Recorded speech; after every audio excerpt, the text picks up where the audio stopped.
Welcome to the Nyaya Shastra lecture series.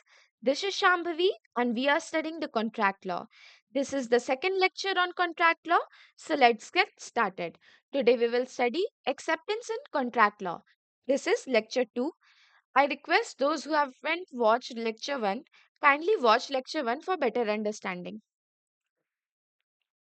After a valid offer is made, next essential step in contract formation is acceptance. Acceptance signifies the offeree's agreement to the term of the offer leading to a binding contract. यहाँ पे बोलता है acceptance signifies the offeree's agreement.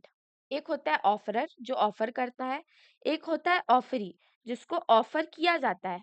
तो अगर ये agree कर जाता है एक से तो that is signifies the offeree's agreement in the terms of offer. मतलब एक के ऑफर करने के समय कुछ कंडीशंस रखे होंगे. सपोज इसने एक घर बेचना है जो कि इसने डिसाइड किया कि मुझे 70 lakhs में घर बेचना है. तो बी अगर ये ऑफर को एक्सेप्ट करता है तभी वो लीडिंग तभी वो एक्सेप्टेंस होगा. ठीक है. अब यहाँ पे क्या बोलता है the term of the offer. मतलब कि 70 lakh is the term of the offer leading to a binding contract. जैसे ही इसने ये ऑफर को एक्सेप्ट किया तो it comes to be a binding contract. अब यहाँ पे लीगल डेफिनेशन देख लेते हैं. According to section 2B of the Indian Contract Act 1872, when the person to whom the proposal is made signifies his assent thereto, the proposal is said to be accepted. When accepted, the proposal becomes a promise. इसे हम तोड़ के पढ़ते हैं easy layman language में एकदम. When the person to whom the proposal is made. अब यहाँ पे प्रपोजल किसको मेड होता है. फिर भी आप एक एग्जांपल लेते हैं, फिर से वही वाला ए और बी वाला ही लेते हैं. ए और बी, ए को 70 lakhs में घर बेचना है. इसने ऑफर किया बी को, ऑफर इसको किया. तो when the person to whom the proposal is made, तो किसको यहाँ पे प्रपोजल हुआ, बी को. तो यहाँ पे बी लिख देते हैं. Proposal is made signifies his assent thereto. Assent मतलब एक्सेप्टेंस, मतलब कि सेम पॉइंट पे, मतलब कि ए के साथ ये अग्री कर जाता है. मतलब ये 70 lakhs में उसके लेने को तैयार है. Thereto the proposal is said to be accepted. तो जैसे ही वो 70 लाख में लेने को रेडी रहता है तो वो हो जाता है accepted. When accepted the proposal becomes a promise. तो यहाँ पे हम इसे लेमैन लैंग्वेज में ये भी बोल सकते हैं कि offer plus acceptance is equals to promise. A ने ऑफर किया, बी ने एक्सेप्ट किया, वो एक प्रॉमिस बन गया. मतलब ये बाइंडिंग कॉन्ट्रैक्ट. देखिए यहाँ पे था ना ये टर्म, बाइंडिंग कॉन्ट्रैक्ट में आ जाता है. That is promise. अब essentials of valid acceptance. First, acceptance must be absolute and unconditional. Absolute and unconditional. अब सपोज ए ने जो बोला कि मैं दूंगा घर 70 lakhs में. अब बी एक्सेप्ट तो करता है लेकिन एक काउंटर ऑफर के साथ कि भाई मुझे घर लेना तो है तुम्हारा, पर मैं 70 तो नहीं दूंगा, मैं 65 लाख तो मैं दे दूंगा. अब यहाँ पे इसने कर दिया एक काउंटर ऑफर जो कि हो गया कंडीशन.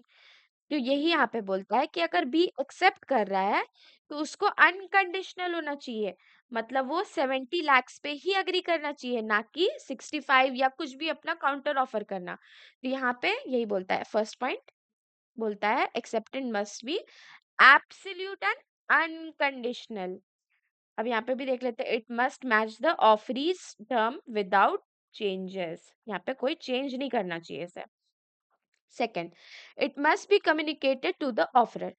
सपोज ए ने बी को ऑफर किया, बी को भी चाहिए कि हाँ मुझे ये घर खरीदना है, पर बी मन मन में ही सोच रहा है कि हाँ मैं खरीदूंगा ये घर, 70 लाख अपना जुगाड़ भी कर रहा है.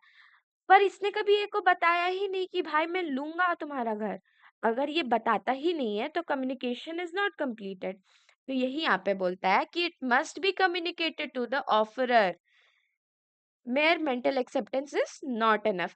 मतलब इसने मन में तो सोच लिया कि हाँ मैं लूंगा, पैसे भी जुगाड़ कर रहा होगा कहीं ना कहीं से, पर इसने एक को बताया ही नहीं कि हाँ मैं लूंगा। Third point, acceptance must be in a prescribed manner. Fourth point, it must be made within a reasonable time. अब reasonable time, सपोज एक को ये घर बेचना तो था, लेकिन इसे 3 महीने के अंदर बेचना था। अब बी ने एक्सेप्ट करने में ही 4 महीने लगा दिया, तो ये टाइम तो एक्सीड हो गया। तो वही यहाँ पे बोल रहा है कि it must be made within a reasonable time. Late acceptance is invalid. अब सिंस अगर बी ने 4 महीने लगा दिए तो वो पहले ही ऑफर इनवैलिड हो चुका है। अगर ये 3 महीने के अंदर कर लेता तो वो वैलिड होता। तो वही यहाँ पे बोलता है कि रीजनेबल टाइम के अंदर होना चाहिए। Fifth point, offer must be in existence. अब देखो, ए ने ऑफर किया बी को, अब बी के अगर एक्सेप्ट करने से पहले ए ने ऑफर को रिवोक कर लिया, तो वो ऑफर अब है ही नहीं। तो यही यहाँ पे बोल रहा है कि offer must be in existence. अगर ए ने रिवोक नहीं किया है तो ही बी उसे एक्सेप्ट कर सकता है। अगर ए ने पहले ही रिवोक कर दिया तो उसे एक्सेप्ट करके कोई फायदा ही नहीं है। If revoked before acceptance, no contract is formed. इसमें एक एग्जांपल है, A offers to sell his bike to B for 50,000. B agrees without modification. अब मैं मॉडिफिकेशन पे इसीलिए फोकस कर रही हूँ क्योंकि ये एसेंशियल्स को पूरा कर रहा है। यहाँ पे देखिए, विदाउट मॉडिफिकेशन मतलब एब्सोल्यूट अनकंडीशनल है। अग्रीज है वहां पे मतलब कि कम्युनिकेशन हुआ है, प्रिस्क्राइब्ड मैनर में हुआ है। और अगर अग्रीमेंट हो गया सही टाइम पे मतलब रीजनेबल टाइम पे हुआ है, और अगर उसने सेल हिज बाइक है यहाँ पे, ठीक है, तो मतलब कि ऑफर भी एग्जिस्ट कर रहा था, इसलिए it is a valid acceptance.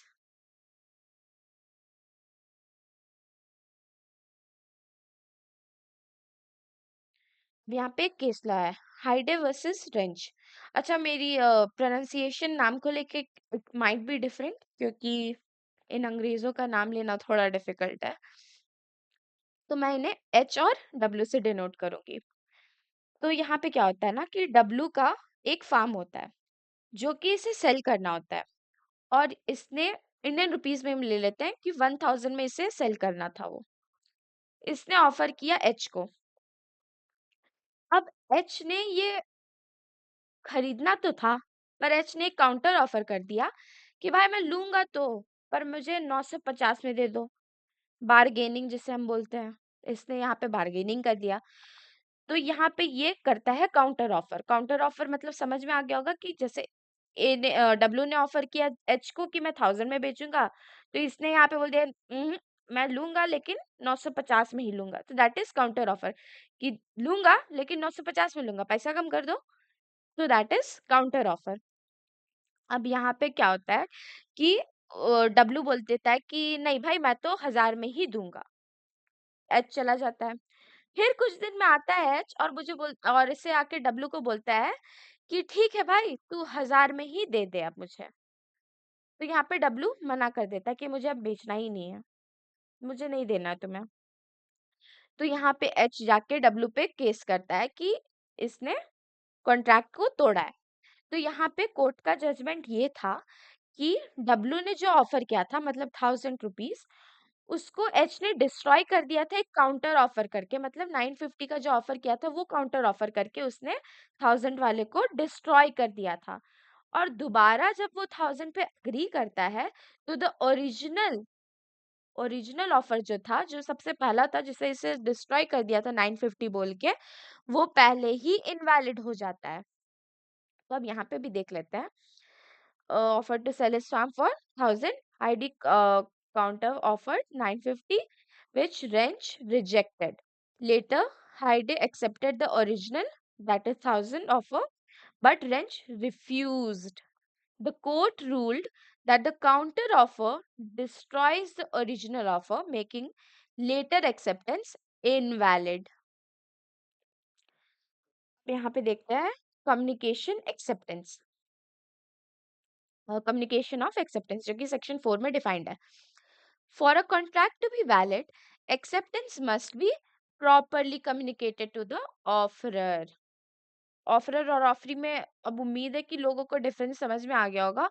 Offeror वो जो ऑफर करता है, ऑफरी वो जिससे ऑफर हुआ हुआ है। अब रूल्स रिगार्डिंग कम्युनिकेशन, फर्स्ट है acceptance. Acceptance must be communicated to the offeror. अब जैसे मैंने बोला कि ए ने बी को ऑफर किया, सॉरी,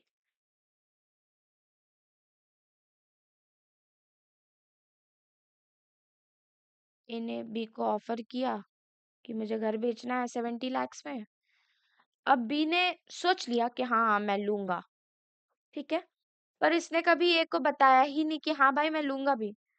तो यहाँ पे ये साइलेंस पे मेंटेन कर लिया कि हाँ ठीक है, अपने मन में सोच लिया। तो यहाँ पे मन पे सोचने से नहीं होगा। अगर आपको ऑफर को लेना है तो you have to communicate to the offeror. तो यही यहाँ पे रूल नंबर 1 बोलता है कि acceptance must be communicated to the offerer, silence is not acceptance. अब मोड में क्या होता है? Mode of communication verbal, oral communication, phone call, written में लेटर, ईमेल, मैसेज, इम्प्लाइड में कंडक्ट और एक्शन।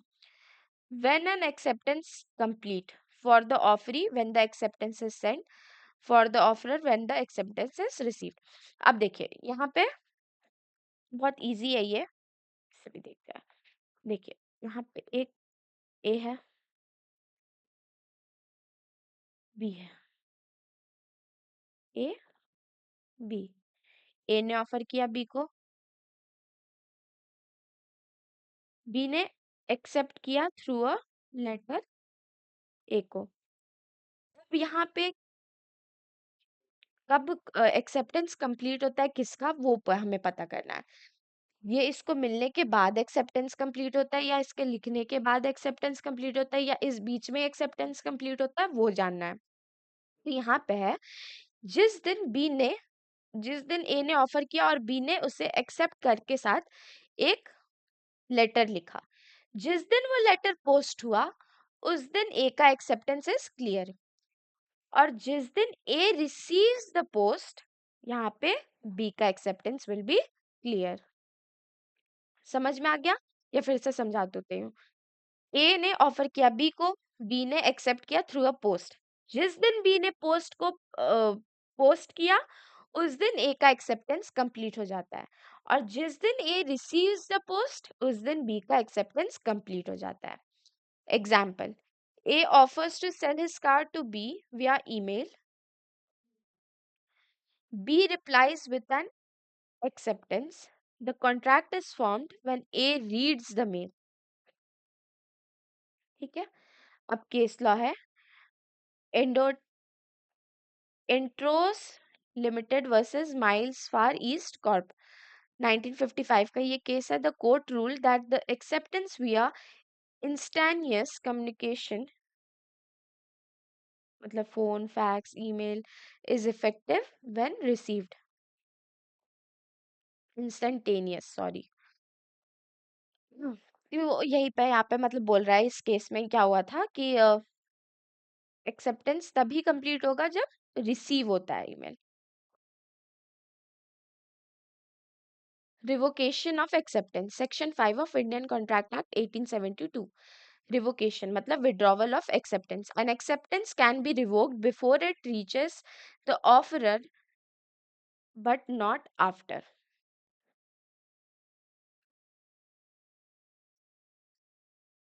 एक्सेप्टेंस रिवोक कब हो सकता है? जैसे ए ने ऑफर भेजा था, बी ने एक्सेप्ट किया था। अब ए के पास लेटर पहुंचने से पहले अगर बी ने उसे रिवोक कर लिया तो वो रिवोक हो पाएगा। Once acceptance is communicated it can not be revoked. यहाँ पे एक एग्जाम्पल है, a mail and acceptance, A mails an acceptance later to B. B receives it, A sends another letter cancelling the acceptance. This is valid revocation. A ने acceptance letter भेजा B को, B receives it, A sends another letter cancelling the acceptance. This is a valid revocation. यहाँ पे भी एक case law है, Henthron versus Fasser. The court held the revocation must reach the offerer before acceptance is received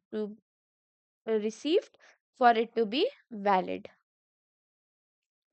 अब tenders and auctions. Tenders, invitation to offer. A tender is an invitation to offer, often used in business, government contracts, where multiple parties bid for a contract. Up types of tenders: specific tender, open tender, standing offer. Specific tender क्या होता है? An invitation to specific individual or companies. Open tender मतलब a public invitation to anyone to submit bids in a bids. Up standing offer, an offer that remains open for a specific period where the acceptor can place multiple orders. Example यहाँ पे है, a government issues a tender for road construction. Constructors submit bids मतलब offers. The government accepts one, forming a contract. Harvey versus Facey. The court ruled that quoting a price is not an offer but an invitation to negotiate. Auction. Offer and acceptance in bidding. An auction is a public sale where goods are sold to the highest bidder. The auctioneer invites bids, मतलब offers, मतलब bids, and acceptance occurs when the auctioneer announces the sale. Ab rules of auctions. A bids in an offer. The auctioneer may accept or reject it. Auctioneer मतलब जिसने auction held किया है. जैसे government ने पिछले वाले example में government ने ऑक्शन हेल्ड किया था, मतलब offer. Acceptance occurs when the auctioneer's hammers falls. In without reserve auctions, the auctioneer must sell the highest bidder. ये हमने बहुत बार टीवी में भी देखा होगा कि लोग को कुछ, सपोज एक पेंटिंग ही है कि इतने लैक्स में बेच रहे हैं, हु स्टैंड्स फॉर इट, तो एक बोलता है कि मैं 500 दूंगा, तो दूसरा अपना हाथ उठाता है कि मैं 550 दूंगा, तो दैट इज ऑक्शन. जिन्हें नहीं पता था उनके लिए बस एक एग्जाम्पल था. Example, an antique painting is auction. A bids 10,000. The auctioneer accept by striking the hammer, forming a contract. मतलब यहाँ पे वही समझा रहा है जैसे कि मैंने यहाँ पे बताया कि 500 में था और 550 में. तो जैसे 550 में इसने खरीद लिया, ये ए ने बोला था, ऑफर किया था, ये बी ने ऑफर किया. अब बी के बाद किसी ने होल्ड ही नहीं किया कि हाँ मुझे और ज्यादा दाम बढ़ा के कि हाँ मुझे लेना है. तो यहाँ पे ऑक्शनरी मतलब जो उसने ऑक्शन हेल्ड किया है वो इसे एक्सेप्ट कर लेगा और इसके साथ एक कॉन्ट्रैक्ट फॉर्म हो जाता है. यहाँ पे भी एक केस लॉ है, Payne versus Cave. A bidder can withdraw their bid before the auctioneer accepts. अब जहाँ पे जैसे कि बी के बाद सपोज किसी ने एक्सेप्ट ही नहीं किया, अब बी को है कि भाई मुझे तो लेना ही नहीं था, उससे तो मजाक मजाक में हाथ उठा दिया था, क्या मैं लूंगा, क्योंकि उससे लग रहा था कि लोग और पैसे में ले लेंगे, तो फिर मैं नहीं उठाऊंगा. तो अब अगर इसे ये रियलाइज हो रहा है तो ये उसे वापस ले सकता है कि नहीं नहीं मुझे नहीं बेचना है, तो फिर वो ए को सेल हो जाएगा. अब in conclusion to this video, acceptance must be absolute, communicated, and timely. Revocation of acceptance is allowed before it reaches the offerer. Tenders and auction involve invitation to offer with contracts form in acceptance. Thank you everyone. We will continue in the next lecture.